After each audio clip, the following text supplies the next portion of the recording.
বিসমিল্লাহির রহমানির রহিম। প্রিয় দেশবাসী, আসসালামু আলাইকুম। এবার এক অবর্ণনীয় পরিস্থিতির মধ্যে দিয়ে আপনারা পালন করলেন পবিত্র রমজান। দীর্ঘ এক মাস সিয়াম সাধনার পর পবিত্র ঈদ উল ফিতর। বক্তব্যের শুরুতেই আমি সবাইকে জানাচ্ছি ঈদ উল ফিতরের শুভেচ্ছা। যদিও এবারের ঈদে অনেকের ঘরেই থাকছে না ঈদ উৎসবের আমেজ। মরণঘাতী করোনা ভাইরাসের হানায় অনেকেই হারিয়েছেন প্রিয়জনকে। এই ভিতর নানাভাবে ক্ষতিগ্রস্ত হয়েছেন বহু মানুষ। বহু স্বল্প আয়ের মানুষ চাকরি হারিয়েছেন।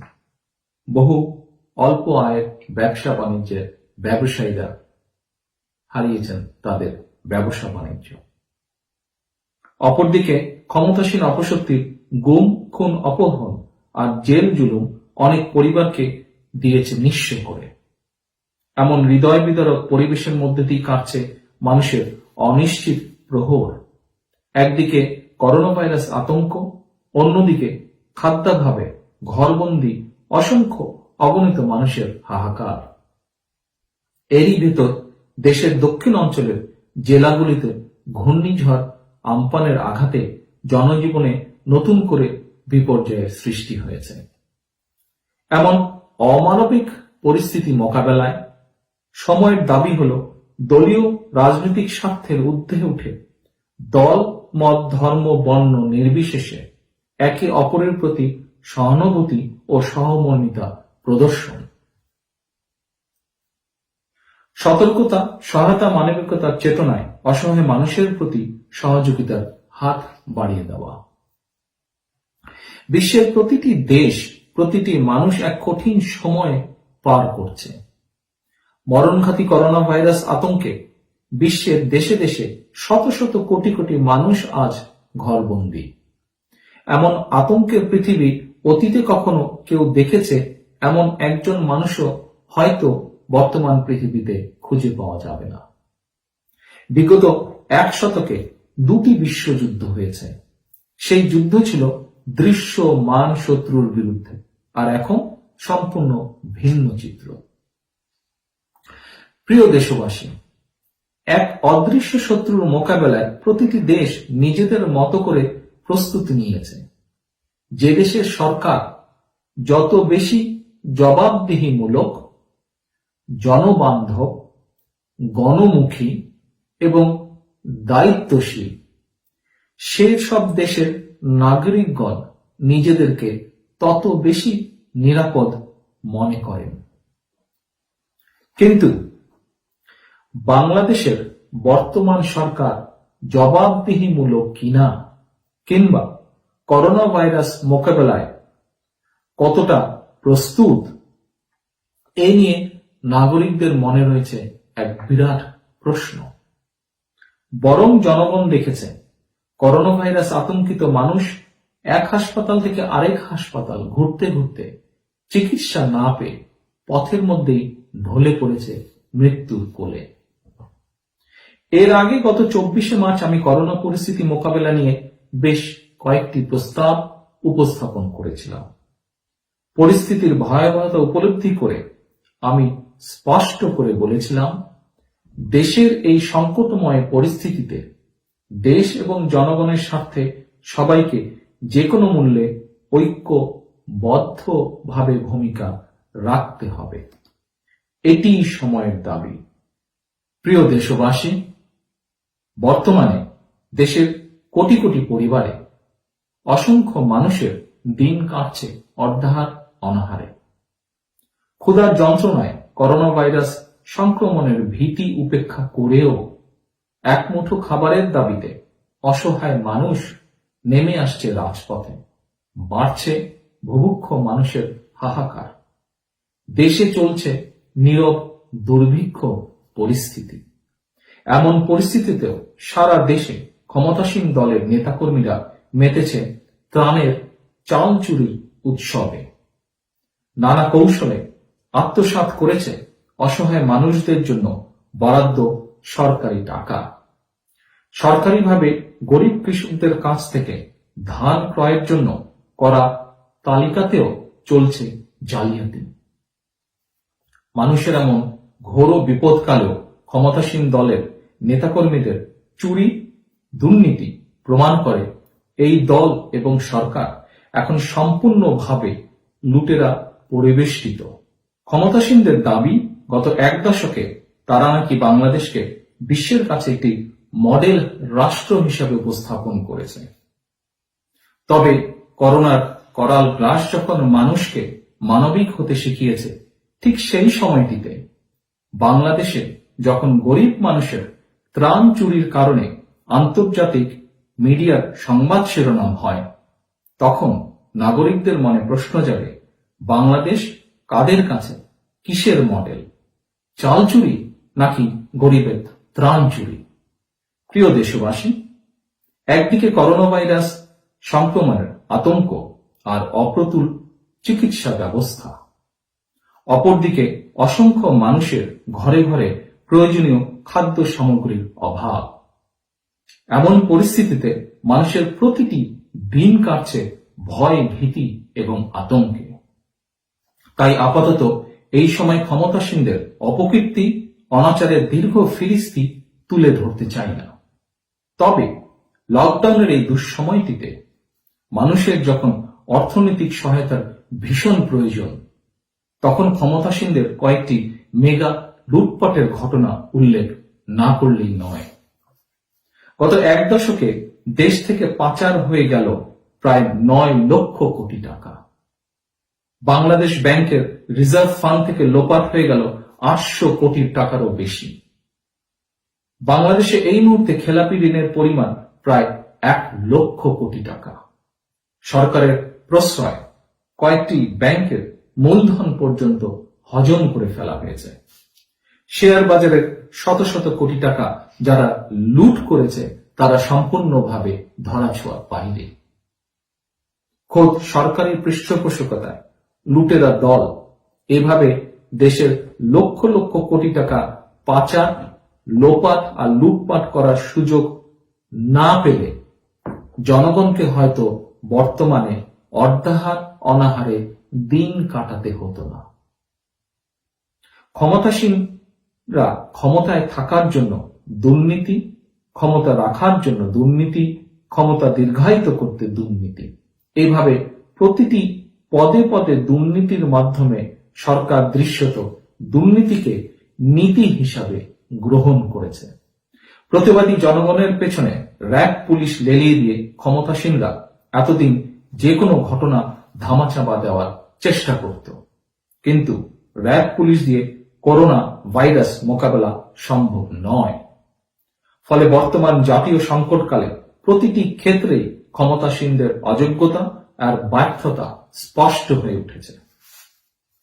সারা দেশে অসহায় ও সুবিধা বঞ্চিত মানুষদেরকে নগদ অর্থ সহায়তা প্রদান এবং ত্রাণের চাল ও খাদ্য সামগ্রী বিতরণের দায়িত্ব সেনাবাহিনীকে দেওয়ার জন্য আমরা বিএনপির পক্ষ থেকে আহ্বান জানিয়েছিলাম। কিন্তু সেনাবাহিনীকে দায়িত্ব না দিয়ে ক্ষমতাসীনরা গরিব মানুষের জন্য সরকারিভাবে বরাদ্দ করা নগদ অর্থ সহায়তা, টাকা এবং ত্রাণের চাল বিতরণের দায়িত্ব তুলে দিয়েছে আওয়ামী লীগের স্থানীয় নেতাদের হাতে। ফলে গরিব মানুষের জন্য দেওয়া ত্রাণের চাল এখন পাওয়া যাচ্ছে আওয়ামী লীগের নেতাদের গুদামে, পুকুরে কিংবা খাটের নিচে। ত্রাণ চোর থেকে চাল চোর, সেই একই চক্র, সেই একই দল, সেই একই কাহিনী, সেই একই বাহিনী। প্রিয় দেশবাসী, প্রতিটি দেশ করোনা ভাইরাসে আক্রান্ত।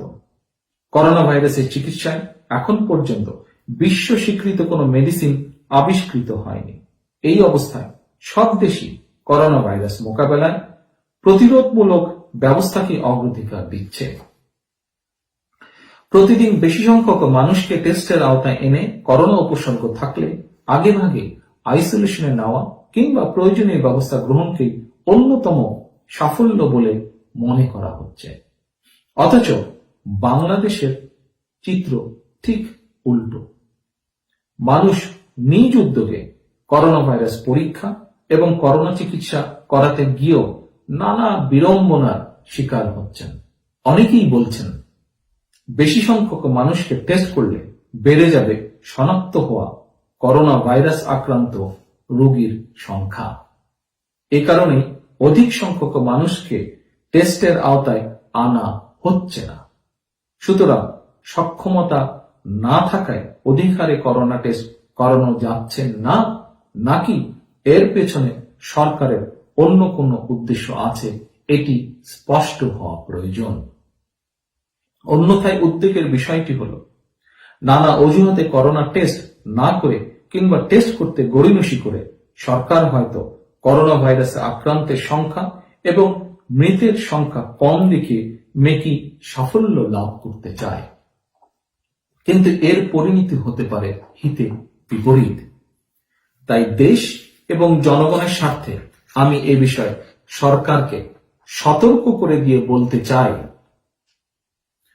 করোনা ভাইরাসে আক্রান্ত ও মৃতের সংখ্যা কম দেখিয়ে নিজেদের কাগুজে সাফল্য দেখানোর যে জরুরি করোনা ভাইরাস টেস্ট নিয়ে দেশে বিদেশে বাংলাদেশের বিশ্বাসযোগ্যতা অর্জন।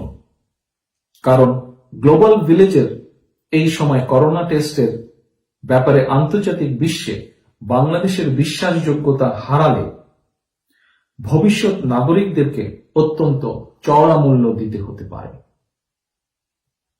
নাগরিকদের স্বাস্থ্য নিরাপত্তার ক্ষেত্রে দেশে যেমন ভয়ঙ্কর অবস্থার সৃষ্টি হতে পারে, অদূর ভবিষ্যতে আমাদের নাগরিকদের বিদেশের শ্রম বাজারে থাকা না থাকার বিষয়টিও অনেকটাই নির্ভর করবে সরকার করোনা ভাইরাস পরিস্থিতি কিভাবে মোকাবেলা করছেন তার উপর। বিশ্বের প্রভাবশালী দেশের করোনা ভাইরাস পরিস্থিতির সঙ্গে তুলনা করে সরকার নিজেদের সাফল্য জাহির করতে চাইলেও দলে দলে কূটনীতিকরা কেন ঢাকা ছাড়ল, বিষয়টি গুরুত্বের সঙ্গে ভেবে দেখা প্রয়োজন। দেশের ৬৮টি কারাগারে লক্ষাধিক মানুষ বন্দী। ধারণ ক্ষমতার চেয়ে কয়েক গুণ বেশি বন্দীর বসবাস হয়। কারাগারগুলো করোনা ভাইরাসের হটস্পটে পরিণত হওয়ার সম্ভাবনা প্রবল। ইতিমধ্যে করোনা ভাইরাসে আক্রান্ত হয়ে বন্দীর মৃত্যু হয়েছে। আক্রান্ত হয়েছেন কারারক্ষী সহ আরো কয়েকজন। কক্সবাজারের রোহিঙ্গা ক্যাম্পেও হানা দিয়েছে করোনা। এসব খবর অত্যন্ত উদ্বেগজনক। তাই সরকারকে আবারও আহ্বান জানায়, দলীয় স্বার্থ কিংবা দোষারোপের রাজনীতি নয়। করোনা মোকাবিলায় দরকার সমন্বিত পদক্ষেপ। প্রয়োজন দেশে অগ্রাধিকার ভিত্তিতে করোনা টেস্টের সক্ষমতা বাড়ানো। প্রিয় দেশবাসী, দেশে বিদেশে রয়েছেন বিএনপি তথা বাংলাদেশ জাতীয়তাবাদী দলের লক্ষ লক্ষ নেতাকর্মী, কোটি কোটি সমর্থক, শুভাকাঙ্ক্ষী। গত এক যুগ ধরে সারা দেশে বিএনপি এবং অঙ্গ সংগঠনের অসংখ্য নেতাকর্মী ক্ষমতাসীন অপশক্তির গুম, খুন, অপহরণ, জেল, জুলুম, মিথ্যা মামলা ও হামলার শিকার হয়েছেন। মিথ্যা মামলার খরচ বহন করতে করতে হাজার হাজার পরিবার অর্থনৈতিকভাবে পঙ্গু হয়ে পড়েছে। গণতন্ত্র পুনরুদ্ধারের ধারাবাহিক সংগ্রামে অনেকেই হারিয়েছেন সহায় সম্পদ, তবে হারাননি মনোবল। নিজেরা নির্মম অমানবিকতার শিকার হয়েছেন, তবে হারাননি মানবতা। এর প্রমাণ এই করোনা সংকটকালে সারা দেশে বিএনপি নেতাকর্মীরা, বিশেষ করে আমার তৃণমূল পর্যায়ের নেতাকর্মীরা সামর্থ্যের সবটুকু নিয়ে অসহায় জনগণের পাশে এসে দাঁড়িয়েছেন। এদের মধ্যে কেউ কেউ নিজের শখের মোবাইল কিংবা মোটরসাইকেল বিক্রি করে অথবা স্ত্রীর গয়না বন্ধক রেখে সেই অর্থ দিয়েও অসহায় মানুষকে ত্রাণ সহায়তা দিয়েছেন। সতর্কতা, সহায়তা, মানবিকতা, এই চেতনায় সারা দেশে বিএনপি এবং এর অঙ্গ ও সহযোগী সংগঠনের নেতাকর্মীরা দেশে অসহায় মানুষের মধ্যে ত্রাণ সামগ্রী বিতরণ করছেন। সাধ্য মতন ত্রাণ সামগ্রী বিতরণ অব্যাহত রেখেছেন। অব্যাহত রেখেছেন মানবিক সহায়তা কর্মসূচি। বিএনপি দলীয়ভাবে মার্চ মাস থেকে করোনা ভাইরাস সম্পর্কে লিফলেট বিতরণ শুরু করেছিল। বিএনপির কেন্দ্রীয় কার্যালয় থেকেও সারা দেশে দলীয় উদ্যোগে ত্রাণ বিতরণের কার্যক্রম মনিটর করার জন্য বিভাগ ও জেলা ভিত্তিক কমিটি করে দেওয়া হয়েছে। এ পর্যন্ত বিএনপির বিভিন্ন স্তরের নেতা কর্মীরা 1 কোটিরও বেশি মানুষের কাছে ত্রাণ সহায়তা পৌঁছে দিয়েছেন। শুধু তাই নয়, সারা দেশে অনেক অসহায় গরিব কৃষক বর্গা চাষীদের ক্ষেতের ধান কেটে বাড়ি পৌঁছে দিয়েছেন ছাত্রদল, যুবদল, স্বেচ্ছাসেবক, কৃষক দলের নেতাকর্মীরা।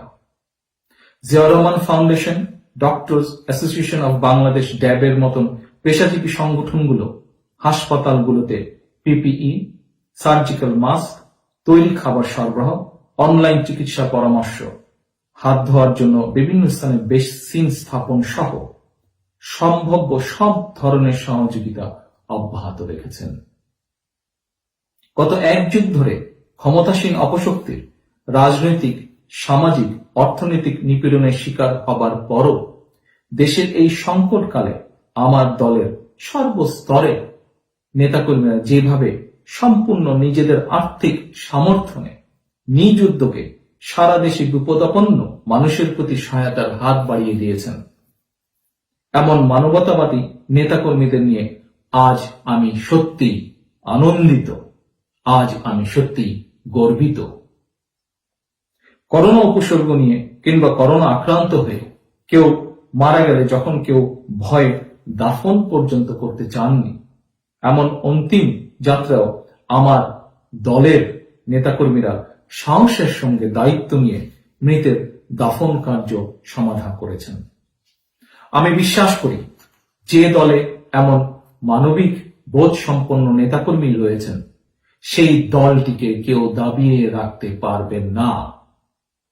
অসহায় মানুষের সহযোগিতায় বিএনপি এবং এর অঙ্গ ও সহযোগী সংগঠনের নেতাকর্মীরা যেভাবে ভূমিকা রেখে চলেছেন, এজন্য আমি বিএনপির পক্ষ থেকে, দেশনেত্রী বেগম খালেদা জিয়ার পক্ষ থেকে আপনাদেরকে জানাই আন্তরিক ধন্যবাদ, আন্তরিক শুভেচ্ছা। প্রিয় দেশবাসী, করোনা ভাইরাস মোকাবেলায় চিকিৎসক, নার্স, স্বাস্থ্যকর্মী যারা সাহসিকতার সঙ্গে সামনের কাতারে থেকে নেতৃত্ব দিচ্ছেন, তাদেরকে জানাই আন্তরিক শুভেচ্ছা, আন্তরিক অভিনন্দন। আগামী দিনগুলোতে তাদেরকে হয়তো আরো কঠিন পরিস্থিতি মোকাবেলার জন্য প্রস্তুত থাকতে হবে। তাদের এই সাহস ও এই ত্যাগ সারা বিশ্ব শ্রদ্ধার সাথে স্মরণ করছে এবং করবে। সবশেষে করোনা ভাইরাসে আক্রান্ত হয়ে যারা মৃত্যুবরণ করেছেন, আল্লাহর দরবারে তাদের মাগফিরাত কামনা করছি। যারা আক্রান্ত হয়েছেন, আল্লাহর দরবারে তাদের দ্রুত আরোগ্য কামনা করছি। ঘূর্ণিঝড় আমপানে যারা ক্ষতিগ্রস্ত হয়েছেন, তাদের প্রতি জানাই আন্তরিক সমবেদনা। মহান আল্লাহর কাছে প্রার্থনা, তিনি আমাদেরকে এই সকল বিপদ থেকে উদ্ধার করবেন। বাংলাদেশ জিন্দাবাদ, বাংলাদেশ জাতীয়তাবাদী দল জিন্দাবাদ। আল্লাহ হাফেজ।